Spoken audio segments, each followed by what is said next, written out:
हमारे चैनल को सब्सक्राइब करें तथा उसके सामने वाले बेल आइकन को प्रेस करें ताकि हमारे आने वाले वीडियो की नोटिफिकेशन आपको आपके मोबाइल पे तुरंत प्राप्त हो जाए। हेलो डियर स्टूडेंट्स, हम लोग पढ़ेंगे आज क्लास 11th का पहला टॉपिक जिसका नाम है समुच्चय, सेट्स। ठीक है, देखिए क्या होता है सेट्स, इसके बारे में देखेंगे और बहुत ही इम्पोर्टेंट टॉपिक है ये। हमें 11th में इससे कई सारे टॉपिक जो है यूजेज होते हैं। जैसे अगर हमें प्रोबेबिलिटी पढ़ना है या और भी जो इसमें पढ़ते हैं हम लोग प्रोबेबिलिटी या ज्योमेट्री, तो हम लोग इसका यूज करते हैं। ठीक है, इसलिए हमारे लिए बहुत इंपॉर्टेंट है। और इसके जस्ट बाद हम लोग टॉपिक पढ़ेंगे रिलेशन एंड फंक्शन, उसके लिए भी हमारा टॉपिक इंपॉर्टेंट होता है। ठीक है, तो हम लोग पढ़ने जा रहे हैं पहला टॉपिक जो है जिसका नाम है सेट्स। देखिए सेट्स क्या होता है पहले हम जानेंगे ये, इसके बाद हम लोग इसका डेफिनेशन जानेंगे और उसके बाद से जो है इसके अलग अलग जो है कंडीशंस क्या होते हैं हम जानेंगे। तो पहले हम जानते हैं सेट्स क्या होता है। तो देखिए सेट्स जो होता है हमारा, जिसमें हम लोग बोलते हैं कि एक कलेक्शन होता है, एक कलेक्शन जिसको हम लोग वेल डिफाइंड कलेक्शन कहते हैं। यानी कि इसका डेफिनेशन होता है sets is the collection of well defined object. यानी इसको लिखते हैं समुच्चय एक वस्तुओं का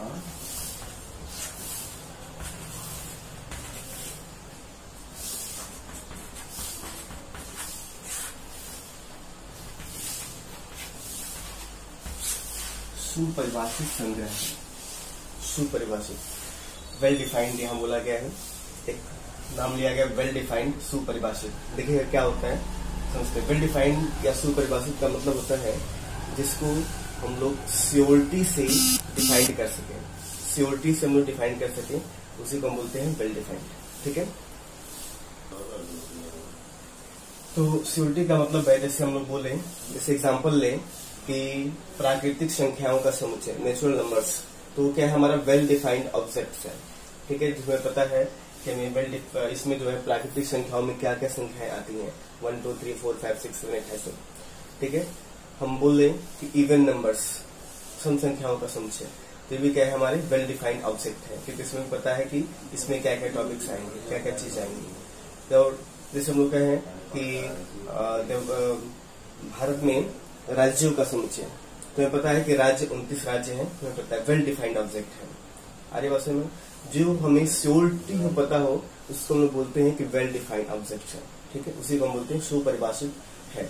और जहां पे हमें लगेगा सुपरिभाषित संग्रह है वही सेट होगा, वरना सेट नहीं होगा। जैसे पहला टॉपिक हमारा यही है, हमें पहचानना होता है कौन सा स्टेटमेंट सेट है, कौन सा स्टेटमेंट सेट नहीं है। तो इसके लिए हम लोग जानेंगे, उसके लिए हम लोग देखेंगे। तो देखिए वेल डिफाइंड ऑब्जेक्ट के लिए क्या क्या होता है। जैसे मान लीजिए हम कहेंगे यहाँ पे एग्जाम्पल लें कि भारत के महान लेखकों का समुच्चय, तो ये एक वेल डिफाइंड ऑब्जेक्ट नहीं है।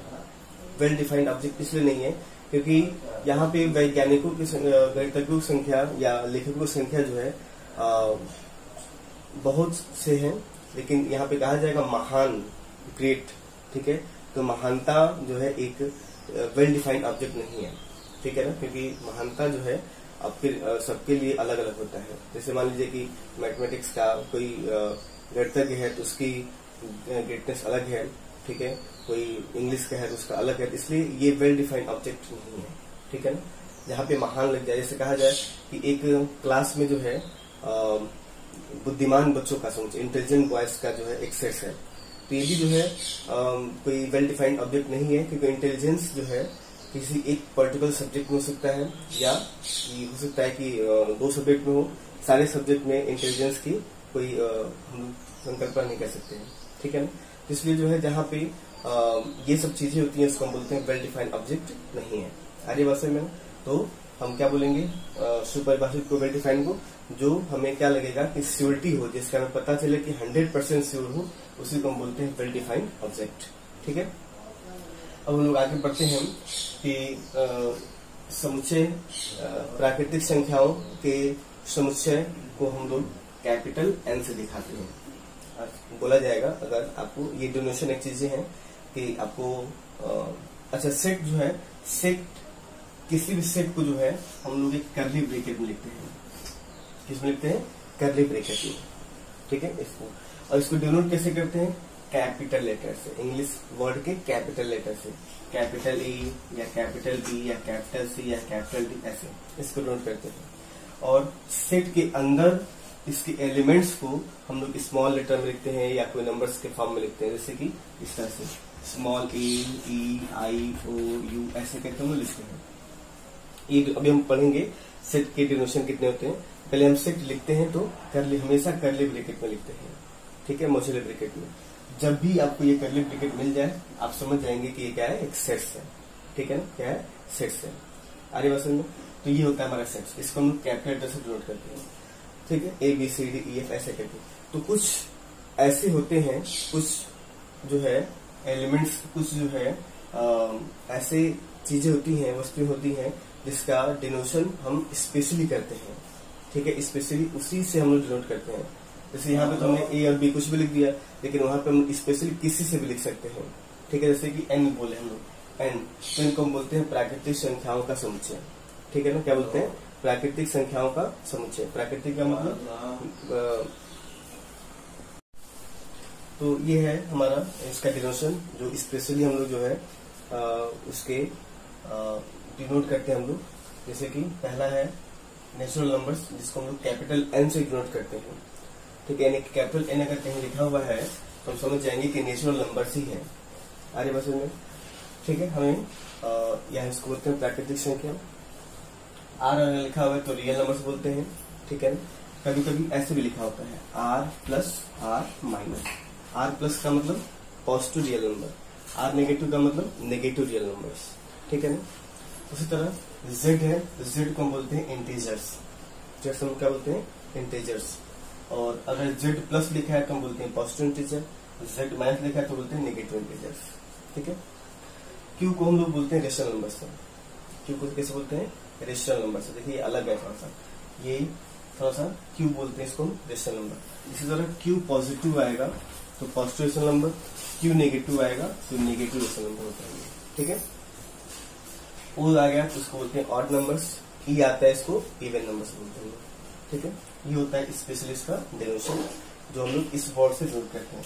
बाकी अगर कोई भी सेट आएगा तो उनको capital A, capital B, capital C, anyhow किसी से हम लोग डिनोट कर सकते हैं। ठीक है, लेकिन अगर ये सब आते हैं तो इसको हम लोग इसी वर्ड से हम लोग डिनोट करते हैं। ठीक है, ये होता है हमारा स्पेशली डिनोशन। ऐसे बहुत सारे अभी और हैं जिसको हम लोग आगे पढ़ते जाएंगे, देखते जाएंगे। ठीक है, ये हमारा क्लियर। तो क्या पढ़े हम लोग? पहला कि सेट्स क्या होता है। तो सेट्स क्या होता है? Collection of well defined object. Well defined object, well defined का मतलब क्या होता है? जो हमें निश्चित रूप में पता हो कि इसकी संख्या ये है, सीमित है या इतने ही होंगे हमें। ठीक है ना, ये हमने बताया आपको। और जो अनिश्चित, जैसे कि हमें पता नहीं हो कि ये मतलब ये हमें पता है कि इसमें ये भी हो सकता है, ये भी हो सकता है। ठीक है ना, मतलब हाँ या ना में अगर बात आती है, अगर किसी भी चीज में, एक चीज और समझिए, शॉर्टकट में आपको हम बता रहे हैं कि कोई भी चीज हमें पता है पॉलिटिकल एकदम सही है, ठीक है ना, तो बोलते हैं वेल डिफाइंड। या एकदम गलत है तो बोलते हैं वेल डिफाइंड। सेट में ऐसी चीजें हों जिसमें सही भी हो और गलत हो, दोनों की बात की जाए। ठीक है ना, आधा सही हो आधा गलत हो, तो हम बोलते हैं कि वो वेल डिफाइंड ऑब्जेक्ट नहीं है। या तो पूर्ण रूप से सही हो या तो पूर्ण रूप से गलत हो, तो हम बोलते हैं कि वेल डिफाइंड ऑब्जेक्ट है। ठीक है, ये सिंपल सा फंडा मार है। ठीक है, इसी से हम लोग आगे चूज करेंगे कौन सा वेल डिफाइंड है, कौन सा वेल डिफाइंड नहीं। क्लियर है, ये हमारा डिनोशन। ठीक है, अब आगे बढ़ते हैं हम लोग। आगे जो है, देखिए आगे जो है, अब हमें नेक्स्ट जो है ये पढ़ना है कि जैसे हमने बताया अभी आपको कि सेट को हम लोग कर्ली ब्रैकेट में लिखते हैं। ठीक है, इसको डिनोट करते हैं हम लोग capital letters, capital A, capital B, capital C, capital D. इसके एलिमेंट्स को लिखते हैं A B C D या 1 2 3 ऐसे जो भी लिखे हम लोग एलिमेंट्स को ऐसे लिखते हैं, मतलब एलिमेंट हम स्मॉल लेटर का यूज करते हैं, ठीक है ना। तो अब देखिए यहाँ पे ये A इक्वल टू लिखा हमने, इसको B इक्वल टू लिखा। तो अगर हम यहाँ पे लिखें कि A जो है इसको हम डिनोट करते हैं, इसका एक वर्ड होता है, इसको बोलते हैं एप्सिलॉन का सिंबल है, इसको बोलते हैं एलिमेंट, ठीक है। एप्सिलॉन पढ़ते हैं या एलिमेंट बोलते हैं इसको, ठीक है, या बिलोंग्स टू पढ़ते हैं इसको। जैसे हम बोलेंगे कि A जो है कैपिटल A का एक एलिमेंट्स है, हम इसको ऐसे लिखेंगे A element of capital A। मतलब क्या बोलेंगे कि A capital A sets A का क्या है, सेट्स A से क्या कर रहा है, बिलोंग कर रहा है, मतलब सेट A का एक सदस्य है, किसी परिवार का A क्या है, इसका एलिमेंट्स है, सदस्य है उसका, ठीक है। B बोलेंगे तो ऐसे लिखेंगे B element of capital A, या इसको हम बोलेंगे वन एलिमेंट ऑफ, इसको हम क्या करेंगे B से, one element of capital B। Set इसका नाम है ये, तो B में है ये, तो बोलेंगे सेट्स B में उसके एलिमेंट्स हैं, ठीक है। बोलेंगे 4 एलिमेंट ऑफ B, तो 4 एलिमेंट है नहीं है, तो नहीं है तो इसको हम क्या करते हैं, ऐसे कट कर देते हैं, यानी बोलेंगे 4 नॉट एलिमेंट ऑफ B, ठीक है ना, यानी कि 4 जो B का एलिमेंट्स नहीं है। आगे बात सुनिए, तो ये होता है हमारा डिफिनेशन, B 4 जो है B का एलिमेंट्स नहीं है, यानी कि अगर कोई एलिमेंट्स नहीं है तो इसको हम लोग इससे नोट करते हैं, ठीक है ना, इसको बोलते हैं नॉट एलिमेंट, इसको बोलते हैं एलिमेंट ऑफ, ठीक है ना, एलिमेंट है वो, और ये क्या है, नॉट एलिमेंट है। जैसे यहाँ पे हम बोलते हैं E element of capital, true है कि फॉल्स है, उनका बोलेंगे एब्सोल्युटली फॉल्स है, क्योंकि E इसमें नहीं है, नहीं तो हम क्या लिखेंगे, नॉट, ठीक है ना। अरे बात सुनिए ना, इक्वल टू, देखिए मैथमेटिक्स में नॉट बहुत आसान होता है, जैसे कि ये इक्वल टू है तो हम बोलते हैं इक्वल टू, अगर बोलते हैं नॉट इक्वल टू बस इसको कट कर दीजिए, बस इसको काट दीजिए, नॉट हो गया, इसको बोलते हैं नॉट इक्वल टू, जैसे एलिमेंट्स नॉट एलिमेंट्स, ठीक है ना। आगे बात सुनिए, सिंपल सा फंडा होता है इसका। तो ये हो गया हमारा, ठीक है, ये हम लोग ऐसे रखते हैं इसको, क्या है, एप्सिलॉन का सिंबल है, इसको पढ़ते हैं एलिमेंट ऑफ, या कभी कभी बिलोंग्स टू बोलते हैं हम लोग कि A belongs to capital A, ठीक है, ऐसे। अरे बस अब एक चीज ध्यान दीजिएगा, बहुत गलती होने का चांस होता है कभी कभी, कि ये A है तो हम लोग set A element of A नहीं लिख सकते हैं, set A element of capital A नहीं लिखेंगे, क्या लिखेंगे, सिंपल केवल A लिखेंगे, केवल A B C D ऐसे जो भी है वो लिखेंगे, सेट्स के साथ नहीं लिखेंगे। अब हम लोग पढ़ेंगे सेट्स के साथ लिखेंगे तो इसका मीन्स बदल जाएगा, चेंज हो जाएगा, ठीक है ना, इसलिए हम लोग सेट्स के साथ नहीं लिखेंगे, अलग अलग लिखेंगे, A B C D ऐसे करके लिखेंगे, ठीक है ना। ये था इसका डिनोशन, क्लियर है। तो अब इसमें एक चीज और है, सेट्स में जैसे कि अगर हम लोग सेट्स का कंडीशन है कि अगर हम लोग किसी भी सेट्स में अगर हम लोग ऐसे लिख दें C D A B, या ऐसे लिख दें A B B C, या ऐसे लिख दें A C D B, ऐसे लिख दें, तो इन सब में जो है कोई डिफरेंस नहीं है, सब एक ही है, सब क्या है, एक ही चीज है। मीन्स क्या समझे हम लोग कि कभी भी सेट थ्योरी में ऑर्डर मैटर नहीं करता है, ठीक है ना, यानी कि किसी भी ऑर्डर में हो, किसी भी रेंज में हो, किसी भी अलग अलग फॉर्म में हो, उसको हम लोग अगर हम लोग लिखें तो हम इसको सिंपल फॉर्म में A B C D लिख सकते हैं। अरे बस यानी कि ऑर्डर कोई मैनर नहीं रखता है, अलग अलग हम बोलेंगे सेट नहीं है। अभी हम लोग पढ़ेंगे टाइप ऑफ सेट, तो उसमें बताया जाएगा कि ये दोनों क्या होंगे, इक्वल सेट होंगे, इक्वल सेट, समान समुच्चय होंगे ये, ठीक है ना। इसलिए ऑर्डर कोई मैटर नहीं करता है, दोनों का ऑर्डर हमारा क्या हो सकता है, इधर उधर करके लिखा हो सकता है, तो हम इसको अटेंडम सही फॉर्म में लिख सकते हैं। आगे बस दूसरी बात इसमें सेट्स में जैसे कोई नंबर्स लिखा है 1 1 2 3 4 4 ऐसे लिखा हुआ है। तो सेट्स का दूसरा कंडीशन है कि सेट्स के अंदर किसी भी टर्म का रिपीटेशन नहीं होना चाहिए। ठीक है ना, रिपीटेशन नहीं होना चाहिए। अगर रिपीटेशन के फॉर्म में लिखा हुआ है तो हम बोलेंगे सेट्स नहीं है।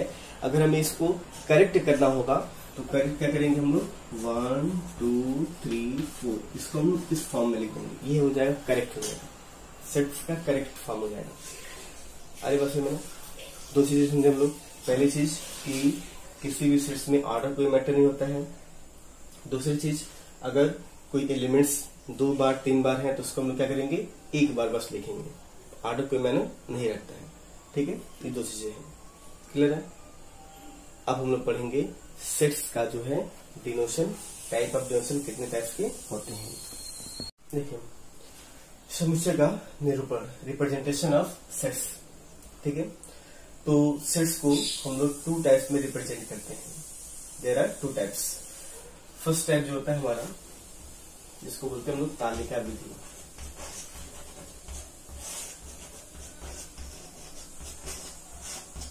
इसको बोलते हैं हम लोग टेबुलर फॉर्म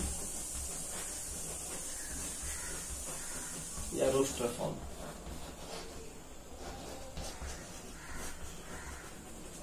ठीक है ना, टेबुलर फॉर्म या roster form.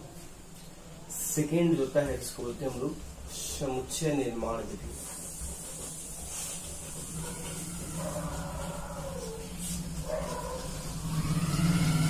Set builder form.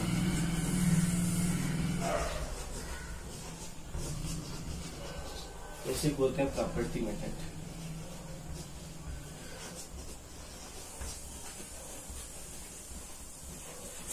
ठीक है ना, प्रॉपर्टी मेथड बोलते हैं। ठीक है, 2 टाइप्स होते हैं हमारे। एक होता है रोस्टर फॉर्म या टेबुलर फॉर्म बोलते हैं इसको, तालिका विधि, और दूसरा होता है समुच्चय निर्माण विधि, सेट बिल्डर फॉर्म, या हिंदी में इसको बोलते हैं गुण विधि। अभी हम बता रहे कि इसका नाम है। ठीक है ना, देखिए पहला जो होता है मेथड कि सबसे पहले तो हम लोग पढ़े हैं कि सेट्स को हमेशा हम लोग एक कर्ली ब्रैकेट में ही हम लोग लिखते हैं। इसमें लिखते हैं कर्ली ब्रैकेट में ही लिखते हैं हम लोग। अब कर्ली ब्रैकेट्स में कोई भी एलिमेंट्स लिखे 3 2 4 5, तो अलग अलग करने के लिए हम लोग कॉमा का यूज करते हैं। क्या करते हैं, कॉमा का यूज करते हैं। तो इसी को हम बोलते हैं टेबुलर फॉर्म है। ये किस फॉर्म में है, टेबुलर फॉर्म। एलिमेंट्स को हम लिख करके उसमें कॉमा का यूज करते हैं। तो ये हमारा टेबुलर फॉर्म या रोस्टर फॉर्म है। आगे बात में जैसे ये लिखे हम लोग, या ये लिखें AEIOU। ठीक है, या हमने ये लिख दिया 1 2 3 4 डॉट डॉट डॉट, या हमने ये लिख दिया 2 4 6 8। ये सब हमारे टेबुलर फॉर्म है। सारे क्या है, टेबुलर फॉर्म। इसी को बोलते हैं टेबुलर फॉर्म। यानी कि किसी भी एलिमेंट्स को लिख करके हम लोग कॉमा लगा देते हैं, उसी को बोलते हैं हम लोग टेबुलर फॉर्म है। ये क्लियर है, फर्स्ट फॉर्म। ठीक है, सेकेंड फॉर्म है समुच्चय निर्माण विधि, सेट बिल्डर फॉर्म। तो सेट बिल्डर फॉर्म क्या होता है, तो सेट बिल्डर फॉर्म क्या होता है कि हम लोग किसी भी जैसे हम लोग इसको ऐसे लिख सकते हैं A = B = C = D = set builder form में क्या होता है, A = इसका डिमेंशन होता है x such that x, इसको पढ़ते हैं x such that x। और इसकी जो प्रॉपर्टी है, इसकी क्या है, प्रॉपर्टी है, इसमें 1 लिख देते हैं। इसके हम लोग प्रॉपर्टी है, इसी को हम लोग वर्ड में लिख देते हैं। क्या करते हैं, वर्ड में, लैंग्वेज में लिख देते हैं। इसी को बोलते हैं सेट बिल्डर फॉर्म। जैसे कि x such that x, first में क्या है, देखिए अगर हम इसको ऑर्डर में लिखें तो 1 2 3 4 5 है, यानी क्या है, नेचुरल नंबर है। क्या है, नेचुरल नंबर है। तो हम क्या बोलेंगे, x क्या है, प्राकृतिक संख्या है, लेकिन कहां से कहां तक है, तो हम बोलेंगे 1 < 5, या ऐसे लिख सकते हैं 1 < x < 5, ऐसे। ठीक है ना, x नेचुरल नंबर, और कहां से कहां तक, 1 से लेके 5 तक। या हम ऐसे भी क्या लिख सकते हैं केवल लिख सकते हैं x less than equal to 5 से कम। अरे बस में ये क्या है, वोवेल्स है, हम इसको ऐसे लिखेंगे d is equal to x such that x, ठीक है, कॉमा लगा देंगे यहाँ पे, ठीक है, क्या है, अंग्रेजी वर्णमाला का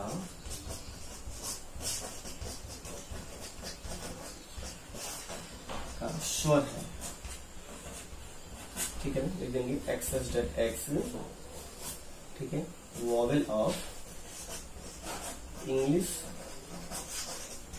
अल्फाबेट। इसी को मैं वर्ड में लिख देना होता है, ठीक है, वर्ड में लिख देंगे, जिसे को हम बोलते हैं सेट बिल्डर फॉर्म। अरे वास्तव में जैसे ये है c is equal to 1 2 3 4 dot dot dot dot all natural number से, तुम लिख सकते हैं यहाँ पे x सच दैट x सभी प्राकृतिक संख्याएं, ऑल नेचुरल नंबर्स, ठीक है, ये है 2 4 6 है, तो क्या है, इवन नंबर्स है, तो हम लिख सकते हैं x such that x even numbers, और कहां से आता है 2 less than equal to x less than equal to 8 तक। अगर बाउंडेशन है तो हम बाउंडेशन लिख देते हैं, बाउंडेशन नहीं है तो सभी लिख देते हैं, all natural numbers, all even numbers, ठीक, ऑल ऑड नंबर्स, ऐसे हम लोग लिख देते हैं सारा, ठीक है। एक्सटेंशन है, ब्रेक है, तो हम लोग ब्रेक कर देते हैं ऐसे। अरे बात सुनिए, तो ये हमारे दो फॉर्म स्पेशली बहुत इंपॉर्टेंट होते हैं, हम लोग जिसको हम लोग डेवलप करते हैं, ठीक है। फर्स्ट जो होता है हमारा टेबुलर फॉर्म, रोस्टर मेथड, या सेकेंड होता है हमारा सेट बिल्डर फॉर्म, या इसी को बोलते हैं हम लोग प्रॉपर्टीज मेथड। क्लियर है?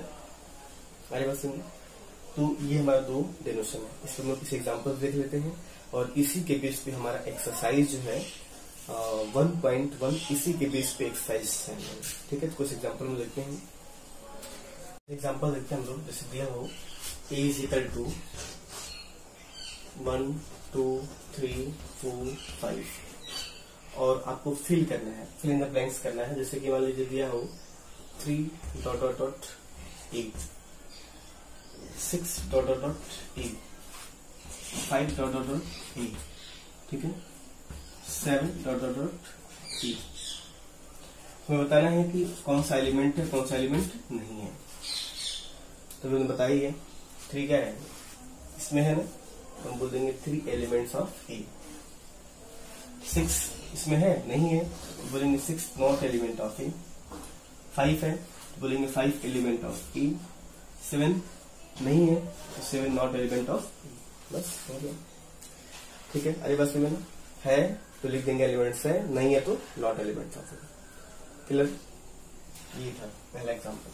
दूसरा एग्जाम्पल दिया जाए, अगर आपको कहा जाए कि चेंज करने, जैसे मान दिया जाए a इज इक्वल टू 1 3 5 7, ठीक है, 9, और इसको चेंज करना हमें सेट बिल्डर फॉर्म में। ये किस फॉर्म में? टेबुलर फॉर्म, रोस्टर फॉर्म है ना। अब इसको चेंज करना हमें सेट बिल्डर फॉर्म, समुच्चय निर्माण विधि में। हम इसको ऐसे लिखेंगे a is equal to, question में आता है चेंज करने के लिए, इसको इस फॉर्म में, इसको इस फॉर्म में, तो हम क्या लिखेंगे x सच दैट, अच्छा ये x सच दैट x ये लिखते हैं हम लोग, कभी कभी ऐसे भी लिखा होता है, ऐसे भी लिखा होता है, तो हम सोचते हैं कि भी x सच दैट x, इसको भी पढ़ते हैं तो x सच दैट x बोलेंगे, क्या बोलेंगे इसको, कि विषम संख्याएं हैं, विषम संख्या है, और कहां से कहा था, तो x less than equal to 9 था। बस यही हम लिख सकते हैं, सब संख्या हम जानते हैं ऑड नंबर्स, ठीक है ना, x such that x odd numbers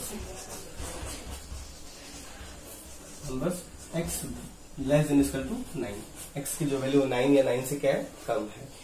अरे बस लेना, ये हमारे हैं ऑड नंबर्स। क्लियर है? ठीक है, या हम ऐसे भी लिख सकते हैं कि 1 less than equal to x less than equal to 9, 1 से ज्यादा है और 9 या 9 से कम है, ठीक है। ये होता है हमारा कंडीशंस। क्लियर है? तो यह हमारा एग्जांपल, और इसी के बेस पे हमारा एक्सरसाइज जो है 1.1 है, हम लोग देखेंगे नेक्स्ट वीडियो में इसका एक्सरसाइज 1.1, ठीक है।